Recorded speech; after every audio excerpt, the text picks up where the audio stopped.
आकाशवाणी गोरखपुर से भोजपुरी समाचार।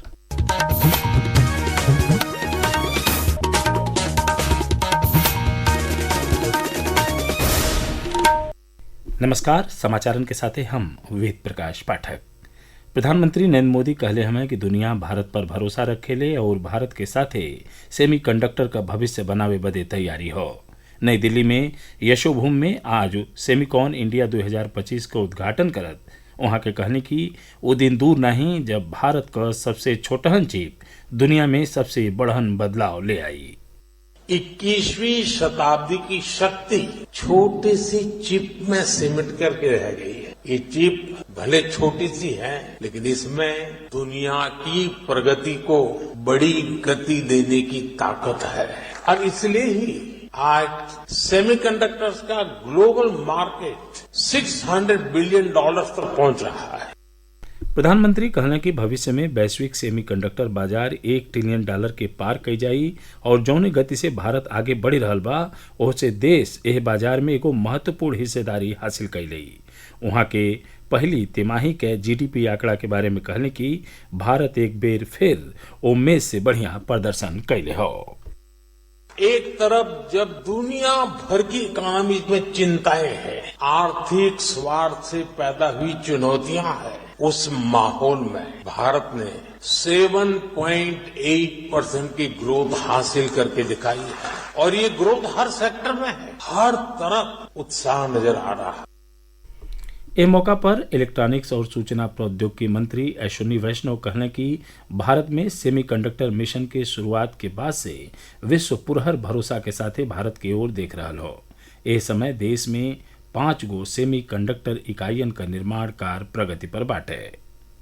मुख्यमंत्री योगी आदित्यनाथ की अगुवाई में भइल प्रदेश कैबिनेट के बैठकी में आज लोकहित का कुल 15 प्रस्तावन के मंजूरी दे दिहल गयी। एगो महत्वपूर्ण फैसला के तहत बैठकी में कंपनीज एक्ट 2013 के सेक्शन 8 में उत्तर प्रदेश आउटसोर्स सेवा निगम लिमिटेड के गठन का मंजूरी दिहल गयल हो।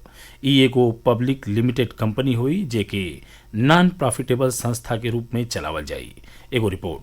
प्रदेश में आउटसोर्सिंग एजेंसियों का चयन अब सीधे विभाग नहीं करेंगे। इन एजेंसियों का चयन अब उत्तर प्रदेश आउटसोर्स सेवा निगम लिमिटेड जेम पोर्टल के माध्यम से करेगा। आउटसोर्स कर्मचारियों का चयन 3 वर्षों के लिए किया जाएगा। कर्मचारियों के लिए कम से कम 16 से 20 हजार रुपए का मानदेय निर्धारित किया गया है। आउटसोर्स कर्मचारियों से महीने में 26 दिन सेवा ली जा सकेगी। उनका वेतन 1 से 5 तारीख तक उनके खाते में आ जाएगा। ईपीएफ और ईएसआई का अंशदान अब सीधे कर्मचारियों के खाते में जाएगा। वित्त और संसदीय कार्य मंत्री सुरेश खन्ना ने कैबिनेट के फैसलों की जानकारी देते हुए बताया कि आउटसोर्सिंग व्यवस्था की अनियमितताओं को खत्म करने और कर्मचारियों के हितों की रक्षा के लिए ही निगम का गठन किया गया है। समाचार कक्ष से प्रेमचंद्र गुप्ता।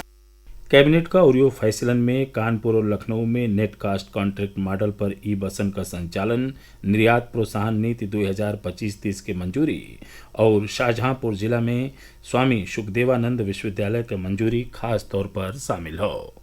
मुख्यमंत्री योगी आदित्यनाथ सोसाइटी पंजीकरण अधिनियम 1860 के जगह पर प्रदेश में नया कानून लागू कैल गये के जरूरत पर जोर दे रहे हैं।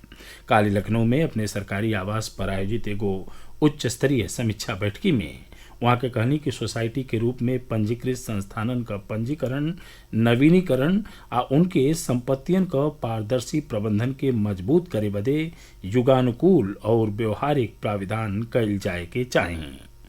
भूटान का प्रधानमंत्री दाशो शेरिंग टोब्गे 5 सितंबर के अयोध्या दौरा पर हैं। उनके दौरा के धार्मिक और सांस्कृतिक दृष्टि से बहुत खास माना जा रहा हो। एक देखत अयोध्या का जिलाधिकारी निखिल टीकाराम फुंडे और एसएसपी डॉक्टर गौरव ग्रोवर राम जन्मभूमि परिसर आ और खास जगह का निरीक्षण कैले। प्रदेश के कई इलाकन में तेज बरखा का सिलसिला जारी बा। ढेर बरखा और बाढ़ के हालत के देखत आज पीलीभीत और रायबरेली के सतही कई गो औरियो जिलन में स्कूलन के बंद रखल गईल। पूर्वी उत्तर प्रदेश के गोरखपुर, बनारस आ जौनपुर जिलों में आज हल्लुक से लेके तेज बरखा भइल। लगातार हो रहल बरखा और बैराजन से पानी छोड़ेले के नाते प्रदेश में कई नदी उफान पर हैं। इस समय बलिया, प्रयागराज, बनारस और बदायूं के सतह ही 17 जिलन का 2,50,000 से बेसी लोग बाढ़ से प्रभावित बाणे। समाचार पूरा भइल। नमस्कार।